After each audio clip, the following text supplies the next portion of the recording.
Salud afirma que no cederá ante el bloqueo de salubristas que exigen el traslado de miles de trabajadores al renglón 011.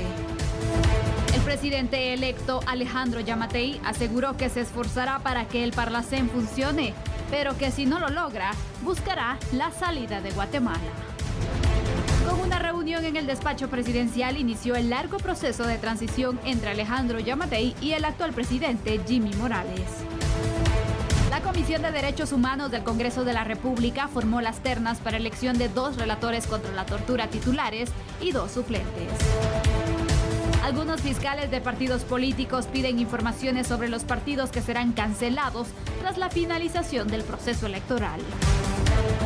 Los fiscales de los partidos políticos tienen hasta el viernes para presentar cualquier impugnación sobre los resultados electorales.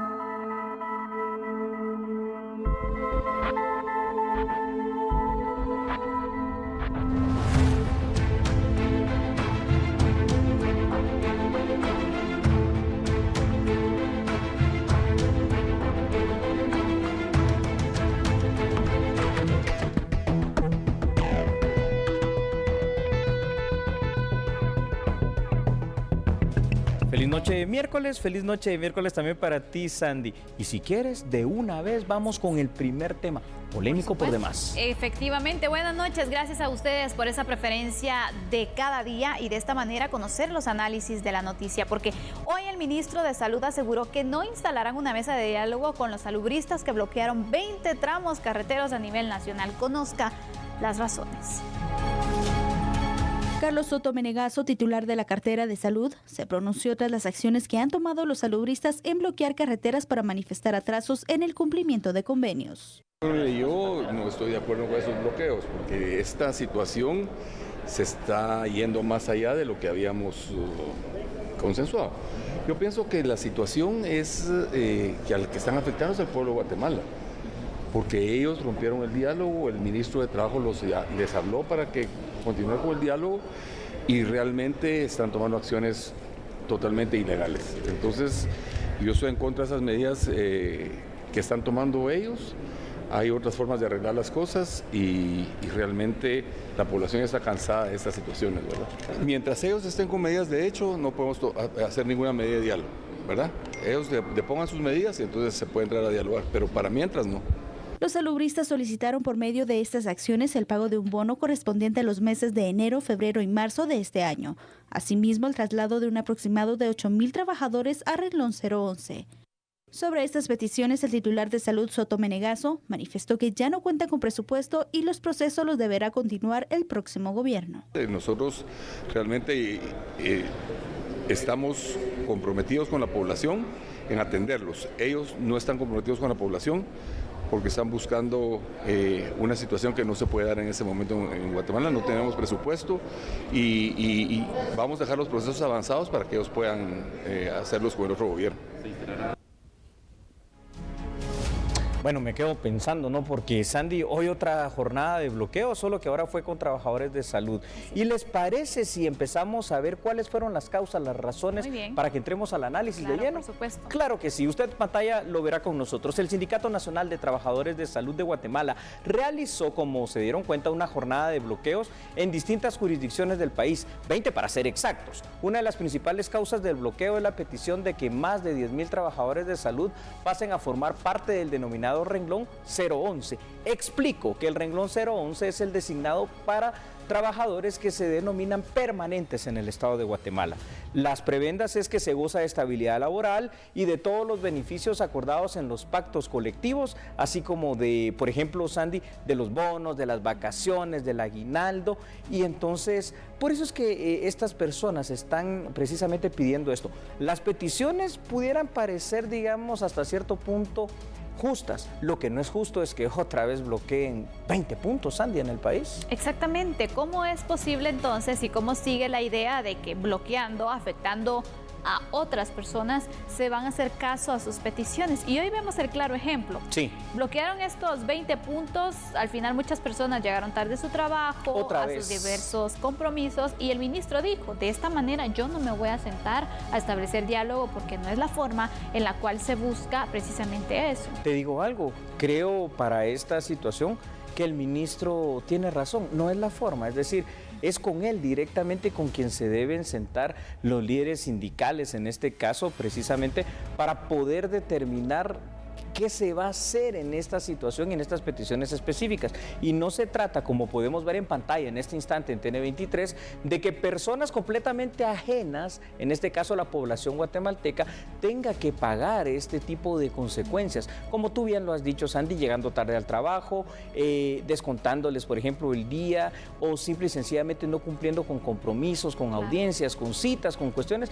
Y la economía, una vez más, Sandy, y esa es la imagen negativa que damos como país, paralizada hasta cierto punto durante estas horas. Definitivamente, sin duda hay pues mucho también que analizar y sobre todo la manera en la que se hacen estas solicitudes. Sí. Pero hay algo que está fallando y lo apuntó también el ministro de Salud. Vamos a detallarlo en este momento porque me parece. Hay que tomar en cuenta también, Julio, que una de las principales carencias del Estado guatemalteco es precisamente esta falta de un censo que permita determinar con exactitud el número de servidores públicos, y esto lo apuntaba también el ministro. Se debería saber más cuáles son sus atribuciones, su renglón presupuestario y la entidad para cual presta su servicio, a efecto de optimizar también los recursos del Estado y no duplicar los esfuerzos. Correcto.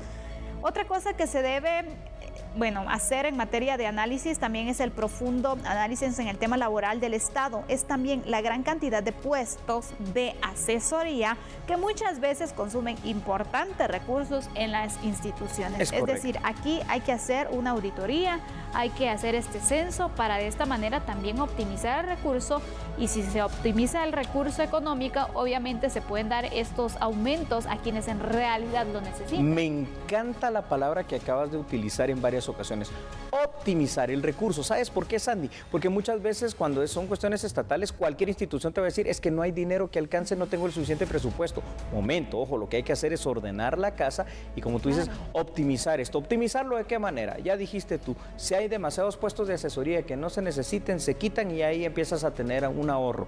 Luego revisas tu presupuesto porque obviamente, lamentablemente, se gasta más en la parte administrativa, el pago de salarios, que en la parte operativa, es decir, en poder invertir en cuestiones de hospitales, en este caso de medicina. Pero yo creo que también el ministro Carlos Soto Menegatso, en este caso, tiene la postura correcta al decir que de esa manera no va a lograr un acuerdo, ni siquiera el diálogo con estos salubristas, estos sindicalistas, porque ellos lo están haciendo de una manera incorrecta. Ellos no, en este caso, no les está importando el resto de la población, y creo que podrían abrirse mesas de diálogo, de negociación, y donde siempre hay otros actores, Andy, que yo nunca los miro presentes, solo los miro presentes pero para defender delincuentes. Hablo otra vez de la PDH. Ellos, su labor es de mediación, y aquí yo no sé, no están nunca. Tienen un trabajo muy pasivo, es decir, ellos no están ni a favor ni en contra, simplemente están como vigilantes, porque en realidad ellos deberían de mediar y buscar la solución también, y buscar esos acuerdos que se establezcan en las mesas de diálogo. Exacto. Porque al final de eso se trata, ¿no? Garantizar los derechos humanos, pero de todos, de quienes son afectados con estos bloqueos, pero también de quienes están manifestando de esa manera, es decir, tiene que estar más activa. Tiene que ser más activa, y fíjate que esto al final de cuentas sí nos deja algo para la reflexión también, es decir, por supuesto que cada trabajador, incluyendo los trabajadores de salud que hoy protestaron, deben de velar por sus mejoras salariales y mejoras de condiciones de trabajo. Esto es inherente, no es un derecho humano, por supuesto que así lo es. Sin embargo, también aquí viene la parte que ya es atinente al Congreso de la República, porque es la forma también de optimizar los recursos del Estado. Hay instituciones que sí o sí deben de tener un presupuesto más grande. Me refiero, por ejemplo, seguridad en el Ministerio de Gobernación, educación con la cartera propia de educación, y el Ministerio de Salud, definitivamente, que ha sido debe ser, Sandy. Por supuesto, esperemos que se logre un acuerdo y que ya no se sigan presentando estos bloqueos, porque hoy fue un caos en estos puntos Total, donde se bloquearon 20 y muchas puntos. personas pues no se lo esperaban, así que también tuvieron unos atrasos en sus actividades. Vamos a hacer una pausa, pero Julio, cuando regresemos hay un tema Polémico. está por demás interesante. El más polémico de los que ustedes podrán encontrar quizá en este momento y en esta noche. ¿Debe desaparecer el Parlacén? Muchos abogan por esto, otros dicen que no. Ya lo analizaremos. Después de la pausa, ya volvemos. Somos a la medida.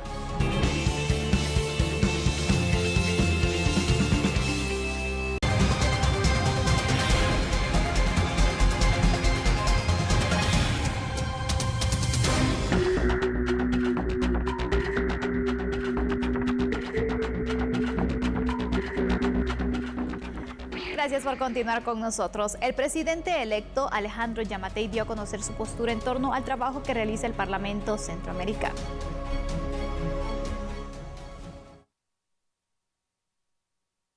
Si los países centroamericanos no consideran que se deba poner en funcionamiento al Parlamento con esa supremacía sobre los congresos nacionales, creo que estaré en la disposición de denunciar el Tratado del Parlamento Centroamericano y retirar a Guatemala del Parlamento Centroamericano. O lo hacemos efectivo o Guatemala se retira, nos quedaremos dentro del sistema del SICA promoviendo toda la integración centroamericana, pero tener un órgano político que no esté dando ningún resultado para bien de la ciudadanía centroamericana, desde mi concepto no tiene ningún sentido. Así se refirió el presidente electo Alejandro Yamatei al trabajo de Parlacén, luego de efectuar un análisis al trabajo de dicho organismo. Mi propuesta al presidente Bukele, que se lo haré también llegar a los demás presidentes que integramos el tratado del Parlamento Centroamericano, es que le demos de alguna manera colmillo al Parlamento Centroamericano. El Parlamento Centroamericano como está, pues no está funcionando. Es un órgano que nos cuesta bastante dinero a los países para tener recomendaciones. Mi propuesta va más allá. Mi propuesta va encaminada a que hagamos que el Parlamento Centroamericano tenga en los temas que los países decidamos la obligatoriedad de tener que internar no las recomendaciones, sino que las leyes que del Parlamento emanen se tengan que incorporar adentro de las legislaciones de los países. El anuncio fue realizado luego de la visita de cortesía que realizó al alcalde de la capital, Ricardo Quiñones. Se lo dijimos, este es un tema polémico. Los esfuerzos de integración centroamericana son un tema que data del siglo XIX. Ya el mismo general Justo Rufino Barrios lo había intentado y que no ha perdido vigencia, pero tampoco ha perdido importancia. Si bien es cierto, muchas personas pueden tener una percepción de que el trabajo del Parlacén no es efectivo por no ser vinculante, bien aprovechado podría ser un trabajo positivo. Y es en ese orden de ideas que el presidente electo Alejandro Yamatei enfatizó la importancia, Sandy, de la integración de los países de Centroamérica como un solo bloque, como una sola región. Propuso en esta instancia que el Parlacén no sea solo un ente que emite recomendaciones. Afirmó que su intención es que esta entidad tenga una supremacía sobre los congresos nacionales y que permita la homologación de leyes en asuntos particulares, por ejemplo, como la seguridad, la materia fiscal, ambiental y otros, para que nos entendamos, como si existiese en el sistema, si Centroamérica fuera el sistema de Estados Unidos, es decir, una ley federal para los temas del Parlacén, porque mientras tanto, tal y como está funcionando, y tú lo dijiste muy bien, Sandy, en este momento el Parlacén, que no es vinculante, parece ser más bien un gasto que una inversión. Por supuesto, y mira, yo te voy a decir algo, en el Parlacén se han hecho distintas recomendaciones, han propuesto distintos proyectos, pero como no tienen esa vinculación, entonces ahí se quedan como proyectos muy buenos. Tenían uno, por ejemplo, del tema de la licencia, donde se tuviera una licencia que, por ejemplo, un centroamericano, bueno, fuera válida si vas a otro país de Centroamérica, que la puedas usar, que te puedas movilizar. Podría ser una opción. Es una bonita opción. ¿Sabes qué es lo que yo creo, Sandy? Los centroamericanos no hemos entendido una cuestión. Es decir, mientras seamos pequeños países como somos por separado, tenemos no tanta fuerza. Si actuáramos para varias cosas como bloque, desde Guatemala hasta Panamá. ¿Te imaginas la economía cómo sería en esta región? ¿Te imaginas el comercio? ¿Te imaginas la inversión que pudiéramos atraer? Imagínense ustedes el turismo y que todos estos beneficios fuesen de alguna manera compartidos, donde un parlamento centroamericano sirviese inclusive para que hubiesen no solo cuestiones como la licencia, pasaporte y leyes que fueran afines a todos, sería muy beneficioso. Así es. En temas comerciales han hecho distintas recomendaciones, han propuesto distintos proyectos, pero eso se ha quedado ahí. Incluso varios ni siquiera se conocen porque obviamente pues no se le presta como que esa atención al Parlacén. ¿Por qué? Porque no tiene alguna autoridad en poder establecer o proponer e incluso aprobar algunos de estos proyectos. Es decir, si se le da una entidad ese poder, de ideas nada más, exactamente, ¿verdad? Y creo que de esas entidades ya hay muchas. Sí, no, porque para hacer estudios y recomendaciones no tengo un parlamento, mejor tengo un grupo de asesores y de consultores que lo hagan. Además, un parlamento centroamericano que en su propia integración tiene cosas muy extrañas. Por ejemplo, el hecho de tener a los hermanos de República Dominicana, que es más bien parte de las Antillas acá, y una situación en la cual tú has visto siempre a lo largo de la existencia del Parlacén, donde Panamá y Costa Rica han estado reacias a este tema. Por supuesto, pero hay que tomar en cuenta el acuerdo de creación del Parlacén y retirar a Guatemala del mismo. Interesante. Por supuesto. Sin embargo, es importante recordar que el acuerdo de creación del Parlacén no contempla ninguna forma para salir del mismo. Es decir, ahí está el problema. Terrible. En el 2009, Panamá anunció su retiro del Parlacén, pero la Corte Centroamericana de Justicia, de la cual Guatemala es parte también, afirmó en una resolución que no existe el mecanismo para renunciar al Parlacén, entonces no se pudo. En el 2012, la Corte Suprema de Justicia de Panamá declaró inconstitucional la decisión de salir del Parlacén, lo cual frustró entonces los intentos de separación. Es decir, ¿cuál sería el camino que Guatemala tendría para retirarse? Yo creo que en este caso pareciera ser, por cuestiones de derecho internacional público y por lo que ha pasado tanto con Panamá como con Costa Rica, pareciera inviable en este instante. Entonces, habría que encontrar una forma jurídica y antes de eso lo que habría que hacer, ya que la sede misma del Parlacén está aquí en nuestro país, tratar de que esto sea funcional. Yo creo que esta será una de las pruebas también y de las tareas difíciles que tendrá el presidente electo Alejandro Yamatei, liderar esta situación. ¿Sabes una cosa que me llamó la atención? Dijo que en estos días se va a reunir con el presidente Bukele para tratar varios temas, entre ellos el de la integración centroamericana. Yo creo que al final de cuentas, si el Parlacén, hasta por su forma de creación, tiene que existir, tenemos que hacer que sea vinculante, tenemos que hacer que sea funcional, tenemos que hacer que sus decisiones sirvan verdaderamente para algo, Sandy y televidentes, si a ustedes les parece. Como sea, el polémico tema del Parlacén está sobre la mesa de discusión en esta transición. Y la Comisión de Derechos Humanos del Congreso de la República formó las ternas para la elección de 2 relatores contra la tortura, titulares y 2 suplentes.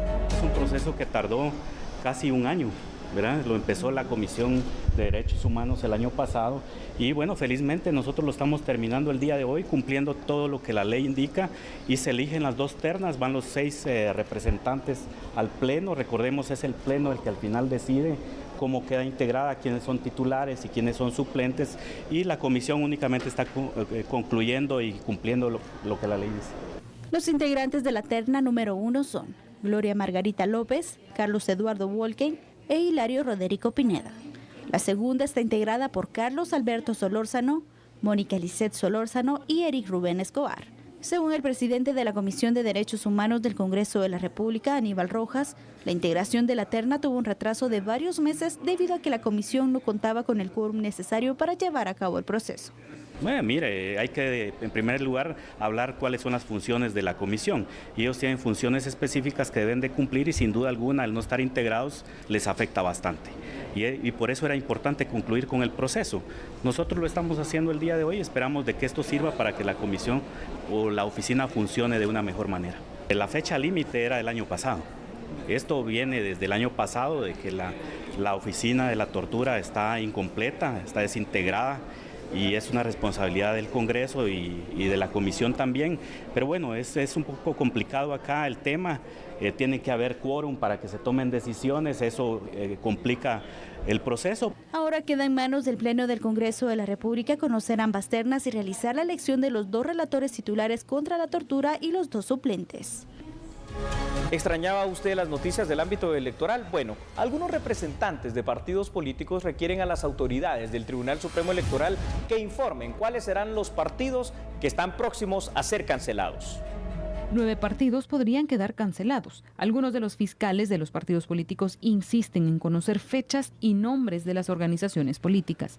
Primera pregunta, señor presidente, si se pudiese y no molestase, dijo alguien por ahí, saber si ya hay información certera de cuáles son los partidos políticos que están ya en proceso directo a su cancelación y supresión definitiva.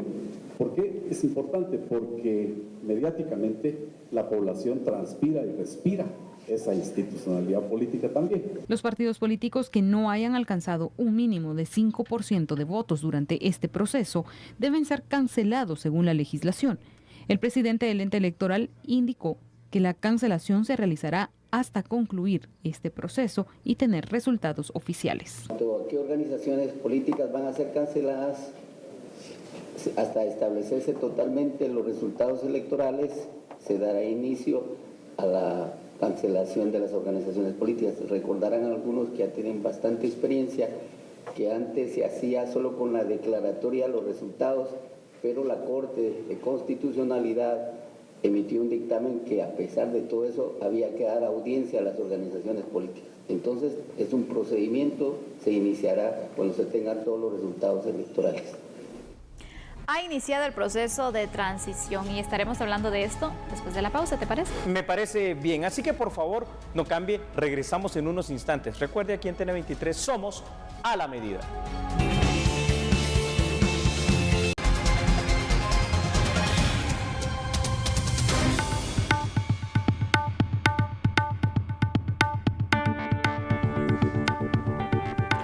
Como se tenía agendado, este miércoles el presidente Jimmy Morales se reunió con su sucesor Alejandro Yamatei, donde abordaron diferentes temas políticos. Acompañado del vicepresidente electo Guillermo Castillo, Alejandro Yamatei fue recibido por el binomio presidencial Jimmy Morales y Javed Cabrera con el objetivo de iniciar el proceso de transición de mando. Se trata del primer encuentro entre el presidente Morales y el mandatario electo. El diálogo que sostuvieron se desarrolló en el despacho presidencial del Palacio Nacional de la Cultura. Ambos analizaron varios temas de actualidad. Recientemente, el jefe del Ejecutivo anunció que la administración de su gobierno está preparada para iniciar oficialmente un proceso de transición transparente y ordenado. Vemos que hay muchas coincidencias, hay muchos temas y políticas a las que se les podrá dar continuidad y también hay muchas propuestas innovadoras que nos han compartido que de una u otra forma podemos ir implementando, desde el tema de la posibilidad de una buena conversación en el Congreso de la República para el tema presupuestario, que va a ser fundamental para poder tener un año 2020 exitoso. Así es que yo creo que hemos tenido una tarde muy productiva y esperamos en Dios que podamos hacer este proceso de transición, un proceso transparente, correcto y completamente completo para la administración que iniciará el 14 de enero del 2020. El presidente electo Alejandro Yamatei solicitará un incremento de 20 millones al presupuesto de la Municipalidad de Guatemala para el próximo año, los cuales servirían para la rehabilitación de las vías férreas y la implementación de un tren urbano. Hoy en la mañana hicimos un anuncio de que hoy le iba a hacer una sola petición. No venía con carta de Santa Claus, dije, nada más tenía una petición. Y era una petición de poder aportar 20 millones de quetzales a Ferrovías para que en el término de 5 meses principie a funcionar el tren urbano en la ciudad capital, en el eje norte-sur. Y el presidente ha girado sus instrucciones al ministro de Finanzas para que Ferrovías principie a levantar esa vía férrea, la podamos remozar y podamos iniciar a partir de enero del año entrante con un servicio que va a estar al funcionamiento de los guatemaltecos en tanto se da el proceso de licitación y concesión del Metro Riel para la ciudad capital. Es un gran paso y es algo que demuestra la buena voluntad del presidente Morales para con la ciudad de Guatemala. Yo se lo agradezco como vecino de la ciudad, en nombre del alcalde, que se va a poner feliz ahora que lo llame para contarle que vamos a poder principiar a trabajar fuertemente en ese tema junto con la municipalidad para poder tener cuanto antes una opción más de transporte tan necesaria en la ciudad. De ahí hemos profundizado temas con el presidente Morales de distintos tópicos, hemos profundizado temas en la manera en la que tenemos que plantear el presupuesto al Congreso del año entrante. Estaremos ansiosos de ver la propuesta de presupuesto que nos será entregada en los próximos días para que junto con nuestros técnicos y el ministro de Finanzas designado, el licenciado Álvaro González Richie, podamos principiar el análisis correspondiente y pedirle al Congreso de la República su aprobación para el periodo 2020, que, como ustedes saben, es importantísimo que un nuevo gobierno tenga la posibilidad de iniciar con un presupuesto adecuado al programa de innovación y desarrollo que queremos implementar. Tiene previsto que por primera vez en algunos años, cambios de gobierno, va a haber un saldo de caja positivo, no un saldo de caja negativo, como le tocó a él enfrentarlo cuando llegó al gobierno, sino que va a haber un saldo de caja positivo de aproximadamente 1.800 millones de quetzales. Por lo tanto, la posibilidad de tener un mes de enero sin dolor de cabeza para pago de planillas y arrancar el gobierno con acciones precisas desde el propio 14 de enero puede ser una realidad. Bueno, este tema es muy interesante. No sé, Sandy, si me permites, junto con nuestros televidentes, primero hablar del tema y de las definiciones propias de la transición. Por supuesto, para quedar claros entonces. Excelente. Entonces, vea usted lo siguiente. Por transición debemos entender que es una palabra, primero, que proviene del latín, de hecho del sermo vulgaris específicamente. Significa la acción y el efecto de pasar de un estado a otro, de un estado distinto. Ahora, en política, transición significa o va referido al periodo que pasa entre la elección de nuevas autoridades y la toma de posición de las mismas. Durante el periodo de transición, el gobierno saliente debe brindar toda la información y toda la colaboración a las nuevas autoridades electas a efecto de que éstas puedan tener una radiografía específica, total y completa de cómo está el estado en este instante de salud. Efectivamente, entonces tomando en cuenta esto, ¿sabes algo que me llama la atención de este proceso? Es esa relación que se va estableciendo y que lo hablábamos, que no todos los gobiernos, tanto entrante como saliente, han tenido este tipo de relación. Transiciones de choque. Exactamente. Sí. Han existido algunas en las cuales, bueno, mandan asesores y demás, y al final no se tiene como esa relación. Y lo más sano es que entre, pues, presidentes prácticamente... Así como lo vemos acá. Exactamente, entre los binomios, pues se pueda tener este acercamiento, esta presentación, porque creo que sobre todo aquí se trata de cortesía en un punto inicial. Es correcto, Sandy. Yo quiero aplaudir, yo esto lo veo con muy buenos ojos, la postura tanto del mandatario entrante Alejandro Giammattei como del presidente actual, que va a salir el próximo 14 de enero, el licenciado Jimmy Morales, porque están demostrando algo, madurez política. Sí. Tuvieron esta primera reunión, estos acuerdos ya para la transición misma, inclusive hablaron de cuestiones financieras. Hoy el presidente Morales le estaba diciendo a Alejandro Giammattei cuánto va a recibir en las arcas del Estado. Esto es muy bueno. Y los equipos de trabajo, entonces, que ahora van a tener de manera inusitada e inédita también 5 largos meses para la transición, ya no habría ninguna excusa para que el 14 de enero mismo se empiece a trabajar, bueno, desde ahora, porque van a conocer la situación, programas, planes y proyectos que se están ejecutando.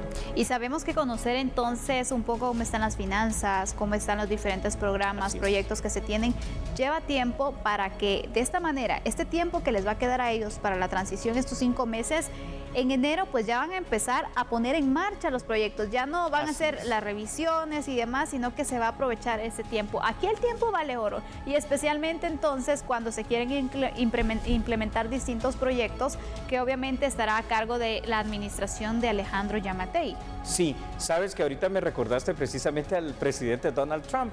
Él es un empresario antes de ser un político y siempre acuñaba esa famosa frase anglosajona de time is money, y precisamente el tiempo es oro, y sobre todo en una situación política en Guatemala donde necesitamos trabajar y ganar todo el tiempo posible para que, para que este tiempo de transición sirva a efecto de que se pueda poner a trabajar inmediatamente el próximo gobierno. Por supuesto, mira, hay distintas carteras que necesitan empezar desde ya. Desde y ya, obviamente, son muy grandes. exactamente, cuando se dé la juramentación, es decir, tienen que empezar ya. Una de ellas, y pongo el ejemplo, educación, por ejemplo. Sí, inicia el ciclo escolar, tienen que ponerse también las pilas con los distintos programas.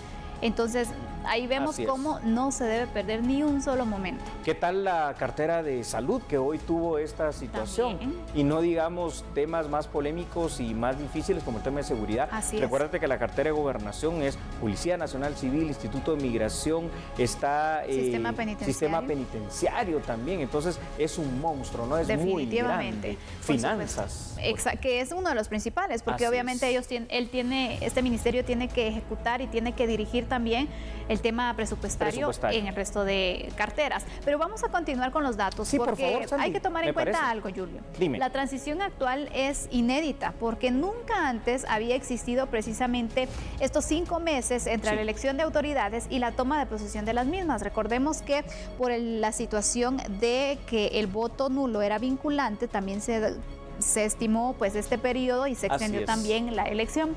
Lo que se espera por parte de la ciudadanía guatemalteca es que durante ese largo periodo de transición se logre hacer un trabajo coordinado para que los nuevos funcionarios lleguen bien informados para poder hacer su trabajo, lo cual significa que a partir del 14 de enero no debería existir dudas o alguna excusa para iniciar con la implementación de los planes, programas y proyectos a desarrollar por el nuevo gobierno. ¿Qué pasaba antes, Julio? Que como se tenía muy poco tiempo, porque la relación a veces no se establecía bien, pasábamos los primeros días o los primeros meses diciendo exactamente. Y aparte de eso, cuando consultas sobre algo, te dicen, es que eso es de la administración pasada. Anterior. Pero hay que tomar en cuenta que se toma administración, se tiene que continuar obviamente con ese trabajo realizado en el gobierno. Solo para estar bien claros con lo que tú decías, hubo en los primeros años y en los primeros cambios de presidente de esta nueva era democrática, ocasiones en las cuales se votaba para segunda vuelta los primeros días de diciembre. Entonces, te imaginas, no había tiempo para una transición. ¿Por qué? Porque constitucionalmente se tiene que tomar posesión por parte del organismo ejecutivo el próximo 14 de enero, como lo establece nuestra máxima ley. Así que ahí está el tema. Qué bueno que están en ese proceso serio de transición. Así es que de esta manera finalizamos el tema. Nosotros obviamente le daremos seguimiento a este proceso para conocer cómo marchan esas reuniones, para poder aclarar y poner en orden también toda duda que se tenga para esta nueva administración. ¿Qué te parece si vamos a una pausa? Pues yo creo que esto es lo oportuno, así que usted por favor permanezca en sintonía de A la Medida. Ya volvemos.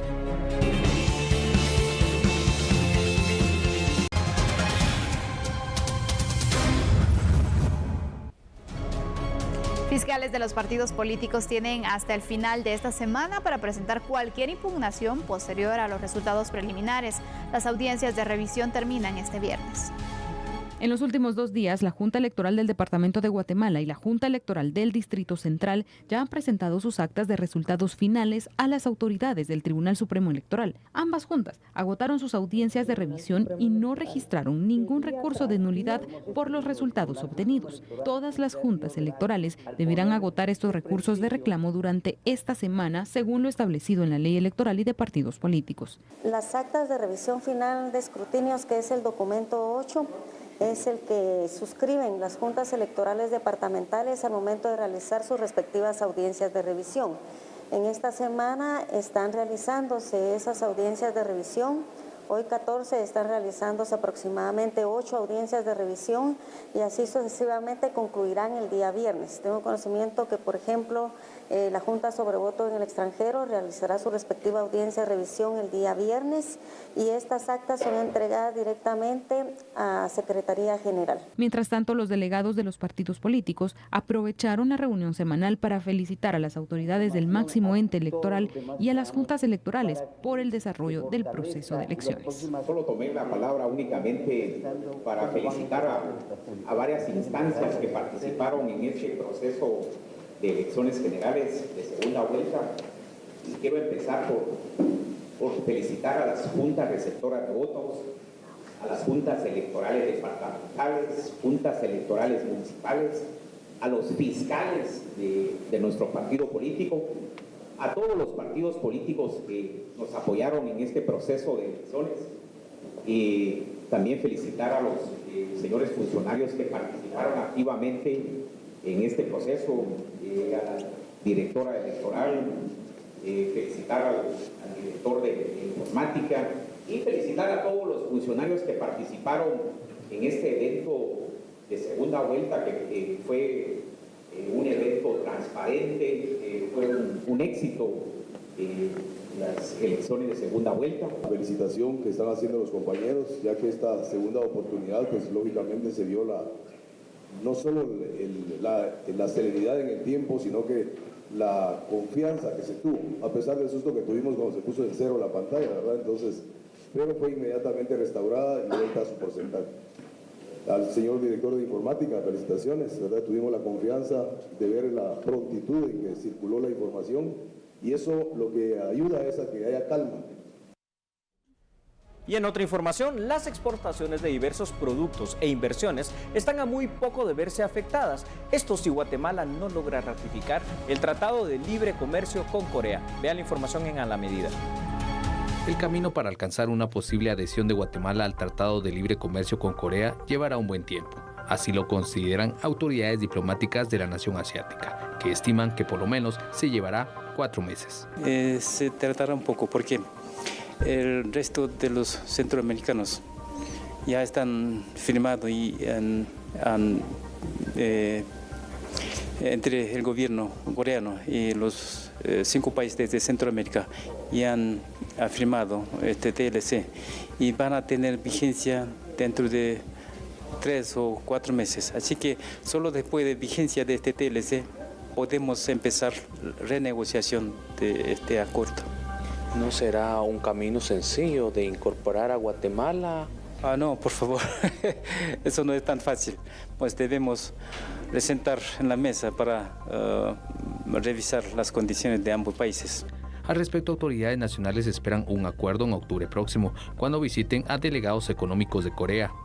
La adhesión de Guatemala legalmente podría ser hasta dentro de 3-4 meses, cuando ya se haya ratificado y se haya puesto en vigencia de parte de Corea con algunos de los países de Centroamérica este tratado. Esa es la parte legal. Pero la parte de negociación sí podría iniciar nuevamente después de que se paró en enero de 2017. Podríamos iniciar. Yo de hecho estaré viajando próximamente en el mes de octubre a Corea por otra reunión que tengo, pero que también vamos a tratar de tener una reunión con la viceministra y poder llegar pues a los puntos importantes de esta negociación y ver cómo podemos reiniciar la negociación para los beneficios de ambos países. Pero, ¿qué opinan empresarios nacionales y coreanos por la no integración de Guatemala al acuerdo? Pues creemos nosotros que siempre es importante tener nuevos proveedores, ¿verdad? Al final vemos toda la región de Asia como un mercado latente, como un mercado creciente. Alguna cosa yo pienso que es necesaria. ¿Ayudaría a...? Claro que sí, porque aquí todavía no desarrolla un país, entonces tiene que alguna cosa traerla a Corea, mucho ayudaría, yo pienso. Guatemala es el único país en Centroamérica que no ha concretado sus negociaciones con Corea, mientras que los que completaron el proceso gozarán de los beneficios comerciales a partir del próximo 1 de octubre. Las exportaciones de café, banano, azúcar, bebidas alcohólicas, entre otras, se verían afectadas por la falta de dicho acuerdo comercial. Ha sido un gusto informarles y analizar los diversos temas. Feliz noche. Feliz noche, que descansen.